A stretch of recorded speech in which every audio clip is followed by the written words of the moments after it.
Speaking of scripture, 1 Timothy 4:12 says, don't let anyone look down on you because you are young, but set an example for the believers in speech and conduct and love and faith and in purity. Charlie, you're 29 years old.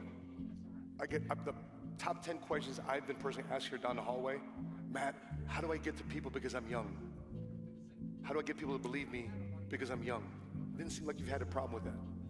Yeah, so here's my advice, especially if you hear that a lot.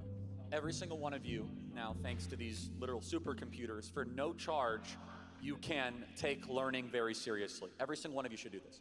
If you want to be an entrepreneur, you have to be a lifelong learner. You should be reading at least 50 books a year. You should be listening to fulfilling, soul-enriching content for 2 hours a day. And you should cut out all of the soul-depraving Netflix, Hulu, Amazon, all of that. You want to be taken seriously? Read 50 books over the next decade. That's 500 books. 50 books a year for the next decade. That's 500 books on entrepreneurial, on American history, on finance, on economics. There's no lack of them, right? They're all out there. By the way, most of them, they're like 20 bucks a pop, but if you want to, there's like free versions, there's YouTube lectures. There is no excuse for anybody in this room to not take learning seriously. So let's talk about wisdom, right? Which Proverbs and Ecclesiastes. Proverbs is the book of wisdom. So Solomon, God comes on to Solomon. Solomon, what do you want? He says, I want wisdom. And so what is wisdom? Wisdom is the knowledge of things that don't change. Wisdom is the knowledge of eternal truths. Wisdom are things that will be just as true 100 years from now as they were 200 years prior. Knowledge can change, right? Knowledge is facts and figures, who's the governor of this, center of that. That's important. But wisdom is answering much more important questions. What is good? What is evil? What is our relationship with God? Why are we here?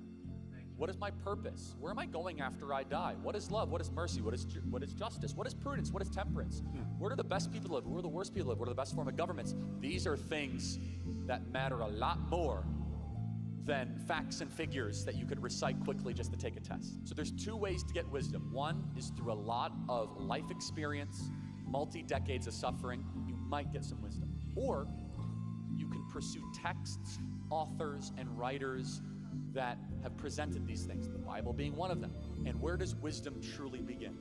Wisdom begins with the fear of the Lord. Understanding that there is a God and you are not him. If you are a lifelong learner, you will be successful and you will be an accomplished entrepreneur.